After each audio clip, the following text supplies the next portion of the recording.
Hello everyone, study today with Viplav YouTube channel में स्वागत है। आज हम डिस्कस करेंगे JCERT द्वारा जारी किए गए सेकंड टर्मिनल एग्जामिनेशन 2021-22 का मॉडल क्वेश्चन पेपर सेट 4 को डिस्कस करेंगे। क्लास 12 जियोग्राफी के सेट 4 को डिस्कस करेंगे। याद रखिएगा, क्लास 12 जियोग्राफी के सेट 4 को डिस्कस करेंगे। यहाँ पर फुल मार्क आपको देखने को मिलेगा 35 और टोटल क्वेश्चन मिलेगा 19। याद रखिएगा, क्वेश्चन नंबर कितना है 19 और टाइम मिलेगा 1 घंटा 30 मिनट। तो जनरल इंस्ट्रक्शन को ध्यान से देखिएगा, बहुत ही इंपॉर्टेंट है। देखिए जनरल इंस्ट्रक्शन को देखिए, टोटल नंबर ऑफ क्वेश्चन 19 है और परीक्षार्थी यथासंभव अपने शब्दों में उत्तर दे। यहाँ पर टोटल नंबर ऑफ क्वेश्चन है 19 और 1 से 7 तक अति लघुत्तरीय प्रश्न है। इनमें किन्हीं 5 प्रश्नों का उत्तर एक वाक्य में दीजिए और 1 अंक निर्धारित है प्रत्येक प्रश्न पर। क्वेश्चन नंबर देखिए 8 से 14, क्वेश्चन नंबर 8 से 14 तक देखिए अति लघुत्तरीय प्रश्न है। 1 से 7 अति लघुत्तरीय है और 8 से 14 लघुत्तरीय प्रश्न है। आपको अधिकतम 50 शब्दों में देना है और किन्हीं 5 प्रश्नों का उत्तर देना है। प्रत्येक प्रश्न का मान 3 अंक निर्धारित है। फिर देखिए क्वेश्चन 15 से 19, 15 से 19 तक दीर्घ उत्तरीय प्रश्न है। इनमें से किन्हीं 3 प्रश्नों का उत्तर आपको देना है। 15 से जो 19 है 3 प्रश्नों का उत्तर देना है और अधिकतम 100 शब्दों में देना है। 100 शब्दों में देना है और प्रत्येक प्रश्न पर 5 अंक निर्धारित है। तो चलिए वीडियो को शुरू करते हैं। अगर आप चैनल में नए हैं तो चैनल को सब्सक्राइब कर लीजिएगा और वीडियो को लाइक जरूर करिएगा। तो चलिए वीडियो को शुरू करते हैं। क्वेश्चन नंबर 1 से 7 तक अति लघुत्तरीय प्रश्न है। किन्हीं 5 प्रश्नों का उत्तर देना है, 1 वाक्य में देना है और प्रत्येक प्रश्न पर 1 अंक निर्धारित है, 1 मार्क निर्धारित है। तो चलिए डिस्कस करते हैं। क्वेश्चन नंबर 1 को देखिए, लिंगानुपात को परिभाषित करें, define sex ratio. Question number 2 को देखिए, ऊर्जा संसाधन से आप क्या समझते हैं, what do you understand by energy resources. Question number 3 को देखिए, प्रदूषण को परिभाषित कीजिए, डिफाइन पॉल्यूशन। क्वेश्चन नंबर 4 को देखिए, तिलहन फसल किसे कहते हैं, what is an oilseed crop. Question number 5, ozone परत क्षय क्यों हो रहा है, why is the ozone layer depleting. Question number 6 को देखिए, इंटरनेट क्या है, what is internet. Question number 7 देखिए, नीरू मीरू कार्यक्रम क्या है, what is Neeru Miru programme. तो 1 से 7 तक अति लघुत्तरीय प्रश्न है, 1 वाक्य में देना है। तो चलिए डिस्कस करते हैं। क्वेश्चन नंबर 1 से 7 तक डिस्कस करते हैं। क्वेश्चन नंबर 1 को देखिए, लिंगानुपात को परिभाषित करें, प्रति 1000 पुरुषों की तुलना में स्त्रियों की संख्या को लिंगानुपात कहते हैं। लिंगानुपात बराबर होता है स्त्रियों की संख्या बटे पुरुषों की संख्या गुना 1000। क्वेश्चन नंबर 2 को देखिए, प्रति 1000 पुरुषों की तुलना में जो स्त्रियों की संख्या को लिंगानुपात कहते हैं। याद रखिएगा, 1 वाक्य में आपको उत्तर देना है। क्वेश्चन नंबर 2 को देखिए, ऊर्जा संसाधन से आप क्या समझते हैं। ऊर्जा संसाधन से आप क्या समझते हैं, ऊर्जा संसाधन उन प्रकृति प्रदत्त संपदाओं से है जिनसे प्राप्त ऊर्जा में मानव की इच्छाओं व उसकी आवश्यकताओं को संतुष्ट करने की क्षमता होती है तथा जिनका उपयोग मानव कल्याण के उद्देश्य से किया जाता है। और आप ये भी लिख सकते हैं या आपको ये भी आप लिख सकते हैं, 1 वाक्य में उत्तर देना है। याद रखिएगा, ये लंबा लिख दिए हैं, आपको जो अच्छा लगे वही लिखना। ऊर्जा उत्पादन के लिए खनिज ईंधन अनिवार्य है। ऊर्जा की आवश्यकता कृषि, उद्योग, परिवहन तथा अर्थव्यवस्था के अन्य खंडों में होती है। देखिए ऊर्जा के परंपरागत स्रोत, ये एडिशनल इंफॉर्मेशन है, ठीक है। आपको 1 वाक्य में उत्तर देना है। ऊर्जा के परंपरागत स्रोत क्या है, कोयला, पेट्रोलियम तथा प्राकृतिक गैस। और ऊर्जा के अपरंपरागत स्रोत सौर ऊर्जा, पवन ऊर्जा, जल ऊर्जा, भूतापीय ऊर्जा तथा जैव भार नामक ऊर्जा। आपको 1 वाक्य में उत्तर देना है, याद रखिएगा, और 1 अंक मिलेगा यहां पर। क्वेश्चन नंबर 1 से 7 तक। नेक्स्ट क्वेश्चन को देखिए, क्वेश्चन नंबर 3 को, प्रदूषण को परिभाषित करें। पॉल्यूशन जो होता है उसको परिभाषित करें, ठीक है। तो देखिए पर्यावरण का वह कोई परिवर्तन जो पर्यावरण की गिरावट का कारक होता है प्रदूषण कहलाता है। पर्यावरण का वह कोई परिवर्तन जो पर्यावरण की गिरावट का कारक होता है। नेक्स्ट को देखिए, तिलहन फसल किसे कहते हैं? Oil seed. ऑयल सीड किसे कहते हैं? भारत में तिलहन की कृषि खाद्य तेल प्राप्त करने के उद्देश्य से की जाती है। तो तिलहन फसल किसे कहते हैं? न खाद्य तेल प्राप्त करने के उद्देश्य से जो कृषि की जाती है। मूंगफली हो गया, जैसे उसका उदाहरण मूंगफली, तोरिया, सरसों, सोयाबीन तथा सूरजमुखी भारत की प्रमुख तिलहन फसलें हैं। याद रखिएगा, तिलहन फसल किसे कहते हैं? न जो कृषि खाद्य तेल प्राप्त करने के उद्देश्य से जो कृषि की जाती है। खाद्य तेल प्राप्त करने के उद्देश्य से जो कृषि की जाती है। नेक्स्ट को देखिए, क्वेश्चन नंबर 5 को, ओजोन परत क्षय क्यों हो रहा है? ओजोन क्षय का मुख्य कारण वायुमंडल में क्लोरोफ्लोरोकार्बन CFC क्लोरोफ्लोरोकार्बन और हेलन गैसों का मुक्त होना है। ओजोन परत क्षय क्यों हो रहा है? क्लोरोफ्लोरोकार्बन और हेलन गैसों का मुक्त होने के कारण ओजोन क्षय हो रहा है, याद रखिएगा। नेक्स्ट क्वेश्चन को देखिए, इंटरनेट क्या है? इंटरनेट क्या है? What is internet? इंटरनेट एक ऐसा साधन है जो देश विदेश के लोगों को एक दूसरे से जोड़ता है। इंटरनेट क्या है? आपको एक वाक्य में उत्तर देना है। इसके बहुत सारे परिभाषा है। तो इंटरनेट एक ऐसा साधन है जो देश विदेश के लोगों को एक दूसरे से जोड़ता है। उदाहरण, जैसे उदाहरण हो गया याहू, गूगल आदि इंटरनेट के सर्च इंजन है। नेक्स्ट देखिए, नीरू मीरू कार्यक्रम क्या है? क्वेश्चन नंबर 7 देखिए। क्वेश्चन नंबर 7 को देखिए, यह कार्यक्रम आंध्र प्रदेश के ग्रामीण क्षेत्रों में चलाया गया था। नीरू मीरू कार्यक्रम क्या है? आपको उत्तर एक वाक्य में देना है, ठीक है। यह कार्यक्रम, जो नीरू मीरू कार्यक्रम है, आंध्र प्रदेश के ग्रामीण क्षेत्रों में चलाया गया था, जिसका तात्पर्य है जल और आप। इस कार्यक्रम में इसका उद्देश्य क्या था? इस कार्यक्रम में स्थानीय लोगों को जल संरक्षण की विधियां सिखाई गई थी। नीरू मीरू कार्यक्रम के तहत स्थानीय लोगों को आंध्र प्रदेश के ग्रामीण क्षेत्रों में जल संरक्षण की विधियां सिखाई गई थी। 8 से 14 तक किन्हीं 5 प्रश्नों का उत्तर देना है और अधिकतम 50 शब्दों में देना है। अधिकतम 50 शब्दों में आपको देना है 8 से 14 तक जो क्वेश्चन है, और किन्हीं 5 प्रश्नों का उत्तर देना है। एक प्रश्न पर 3 अंक निर्धारित है। तो क्वेश्चन को देखते हैं। क्वेश्चन नंबर 8 को देखिए, पाइपलाइन परिवहन के गुण और दोष लिखे। Right the merits and demerits of pipeline transport. Question number 9 को देखिए, गैर परंपरागत ऊर्जा स्रोतों का वर्णन करें। Describe non conventional energy resources. Question number 10 को देखिए। क्वेश्चन नंबर 10 को देखिए, भारत में अधिक जनसंख्या वृद्धि के क्या कारण है? एक क्वेश्चन नंबर थोड़ा रॉन्ग है। अधिक जनसंख्या वृद्धि के क्या कारण है? What are the reason for the high population growth in India? Question number 11 को देखिए, अंतदेशीय प्रवास तथा अंतरराष्ट्रीय प्रवास में अंतर लिखिए। Right the difference between inland migration and international migration. Question number 12 को देखिए। क्वेश्चन नंबर 12, कच्चे माल के आधार पर उद्योगों का वर्गीकरण कीजिए।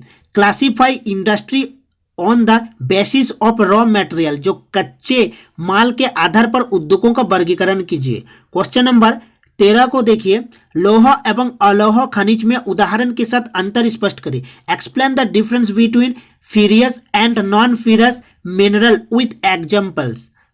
क्वेश्चन नंबर 14 को देखिए, प्रदूषित जल के उपयोग से लोगों पर क्या प्रभाव पड़ता है? What are the effects of using polluted water on people. तो चलिए क्वेश्चन को डिस्कस करते हैं। 8 से 14 तक आपको 50 शब्दों में उत्तर देना है, याद रखिएगा, अधिकतम, और किन्हीं 5 प्रश्नों का उत्तर देना है, याद रखिएगा। तो क्वेश्चन नंबर 8 को देखिए। क्वेश्चन नंबर 8 को देखिए, पाइपलाइन परिवहन के गुण और दोष लिखे। तो पाइपलाइन परिवहन के हम गुण को देखते हैं, उसका मेरिट्स को देखते हैं, फिर डिमेरिट्स को देखेंगे। पाइपलाइनों द्वारा जल पेट्रोलियम, प्राकृतिक गैस आदि तरल एवं प्रवाही पदार्थों का लंबी दूरी तक परिवहन अत्यधिक सुविधापूर्वक एवं सक्षम ढंग से किया जाता है।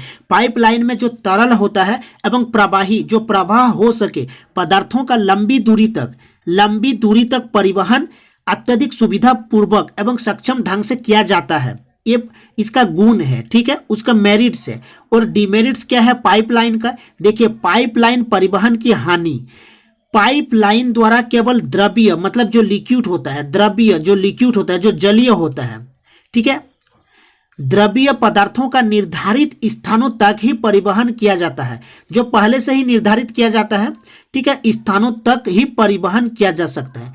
पाइपलाइनों की सुरक्षा तथा मरम्मत कार्य भी कठिन होता है तथा इसमें कभी किसी बड़ी दुर्घटना की संभावना बनी रहती है पाइपलाइन में। तो इसका हानि मतलब दोष, ठीक है। तो नेक्स्ट क्वेश्चन को देखिए, आपको किन्हीं 50 शब्दों में देना है अधिकतम। क्वेश्चन नंबर 9 को देखिए, गैर परंपरागत ऊर्जा स्रोतों का वर्णन करें। देखिए, गैर परंपरागत ऊर्जा स्रोत क्या है? देखिए, सौर ऊर्जा, पवन ऊर्जा, जल ऊर्जा, भूतापीय ऊर्जा तथा जैव भार नामक ऊर्जा स्रोत सम्मिलित है। गैर परंपरागत ऊर्जा में सौर ऊर्जा, पवन ऊर्जा, जल ऊर्जा ये सब सम्मिलित है। और गैर परंपरागत ऊर्जा स्रोत नवीनीकरण योग्य होने के कारण, सतत पोषणीय ऊर्जा के स्रोत होने के साथ पर्यावरण मित्र ऊर्जा स्रोत होते हैं। इस लाइन को याद रखिएगा। अधिक प्रारंभिक लागत होने के बावजूद यह ऊर्जा स्रोत अधिक टिकाऊ तथा सस्ती ऊर्जा उपलब्ध कराने में सक्षम होता है।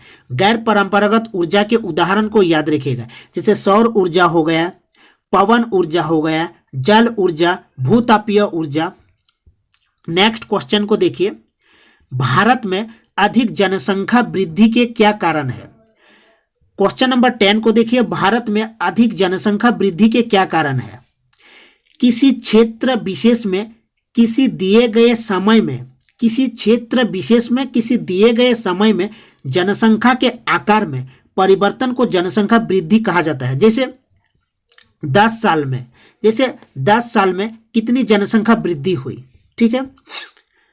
भारत में जनसंख्या की दशकीय तथा वार्षिक वृद्धि दर उच्च मिलती है। वर्ष 2011 में जनसंख्या की वार्षिक वृद्धि दर 1.64% रही। 2011 में जनसंख्या वृद्धि के कारण, आपको देखिए 50 शब्दों में उत्तर देना है अधिकतम। जनसंख्या वृद्धि के कारण पिछले एक शताब्दी में भारत में हुई जनसंख्या वृद्धि के लिए वार्षिक जन्म दर जो एक वर्ष में जो जन्म होता है, वार्षिक मृत्यु दर एक वर्ष में जो डेथ होती है, मृत्यु होती है, तथा प्रवास दर उत्तरदायी रही है। जैसे दूसरे देश से आकर हमारे देश में बस गए, प्रवास दर। कुल 1901 से 2011 के मध्य भारत की कुल जनसंख्या में लगभग 5 गुनी वृद्धि हुई। 1901 से 2011 तक 5 गुनी वृद्धि हुई। नेक्स्ट देखिए, नेक्स्ट क्वेश्चन नंबर 11 को देखिए, अंतर्देशीय प्रवास तथा अंतरराष्ट्रीय प्रवास। अंतर्देशीय जो हमारे देश में, अंतर्देशीय देश के अंदर प्रवास तथा अंतरराष्ट्रीय बाहर, हमारे राष्ट्र से बाहर प्रवास में अंतर लिखे तो अंतर्देशीय प्रवास। देखिए, अंतर्देशीय एक ही देश या राज्यों के विभिन्न प्रदेशों के मध्य लोगों का एक स्थान से दूसरे स्थान की ओर होने वाला प्रवास अंतर्देशीय या आंतरिक प्रवास कहलाता है। मतलब एक ही देश, जैसे एक ही देश या राज्यों के विभिन्न प्रदेशों के मध्य लोगों का एक स्थान से दूसरे स्थान की ओर होने वाला प्रवास अंतर्देशीय या आंतरिक प्रवास कहलाता है। उदाहरण देखिए, आंतरिक प्रवास की 4 धाराएं हैं। ग्रामीण से ग्रामीण प्रवास, ग्रामीण से ग्रामीण, ग्रामीण से नगरीय प्रवास, नगरीय से नगरीय प्रवास और नगरीय से ग्रामीण प्रवास। क्वेश्चन नेक्स्ट देखिए, अंतरराष्ट्रीय प्रवास। अंतरराष्ट्रीय प्रवास को देखिए, एक राष्ट्र से मतलब एक देश से दूसरे राष्ट्र में होने वाले प्रवास को अंतरराष्ट्रीय प्रवास कहलाते हैं।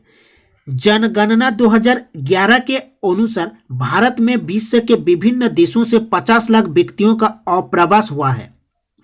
नेक्स्ट क्वेश्चन को देखते हैं। क्वेश्चन नंबर 12 को देखिए।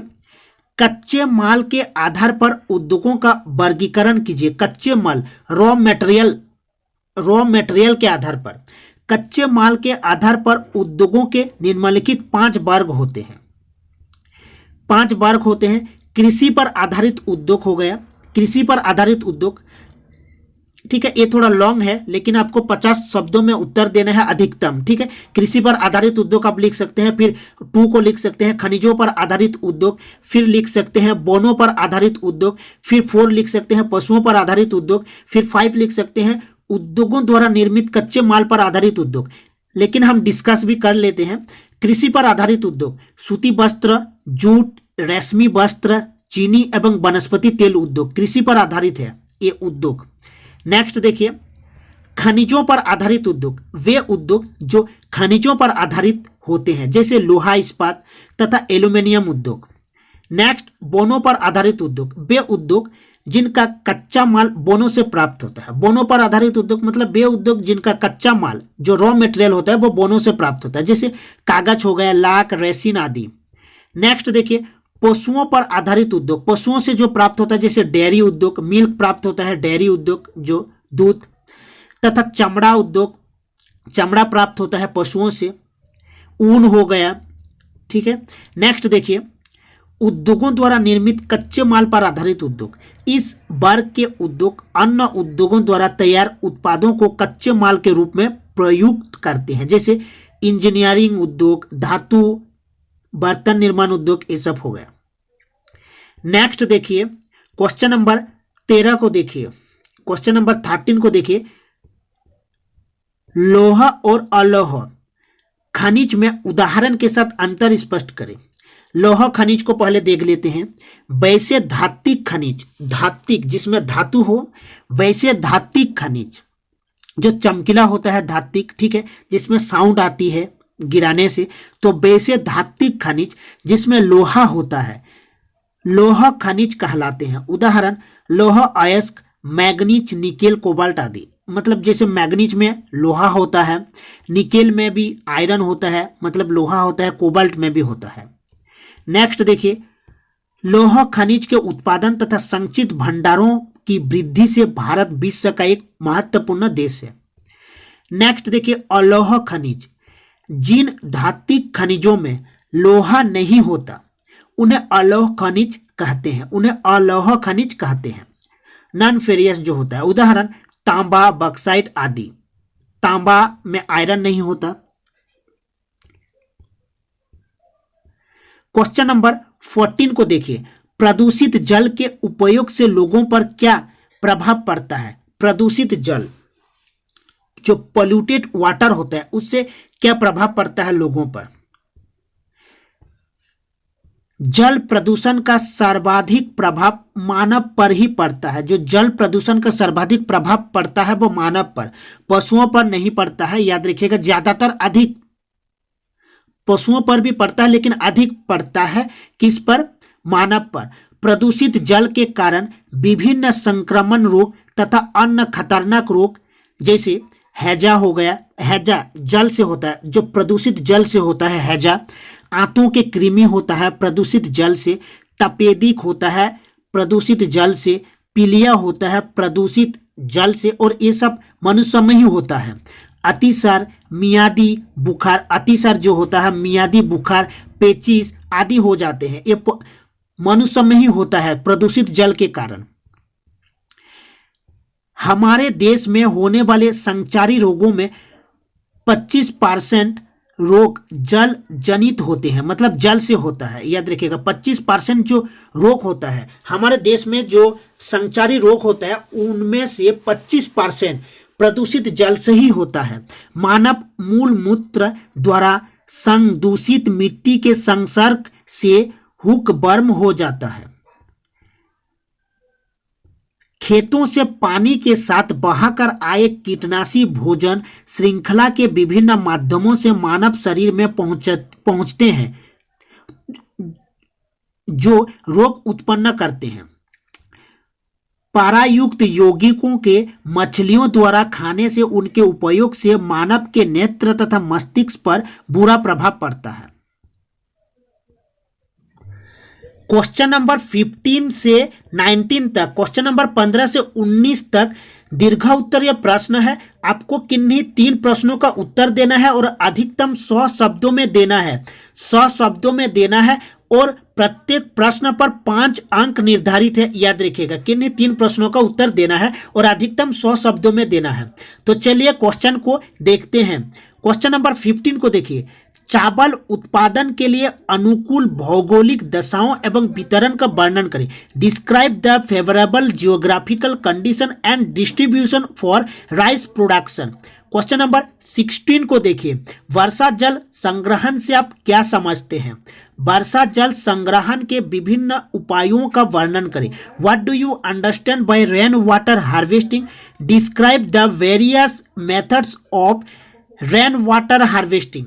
क्वेश्चन नंबर 17 को देखिए, उद्योगों की अव्यवस्थिति को प्रभावित करने वाले कारकों का उदाहरण सहित व्याख्या करें। Explain with example the factor affecting the location of industries.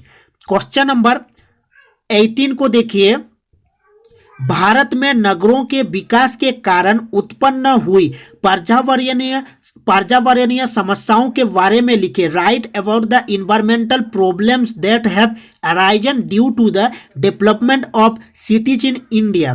Question number 19 को देखिए, निम्नलिखित भारत के मानचित्र पर दर्शाइए। Show the following on the map of the India. को देखिए, विशाखापट्टनम, राउरकेला, जमशेदपुर, दुर्गापुर, सलेम। इन 1 2 3 4 5 जो शहर है आपको मानचित्र में इसको दिखाना है। तो ये दीर्घ उत्तरीय प्रश्न है। अगर आपको दीर्घ उत्तरीय प्रश्न चाहिए तो कमेंट करके जरूर बताइएगा और वीडियो को लाइक जरूर करिएगा। मिलते हैं नेक्स्ट वीडियो में।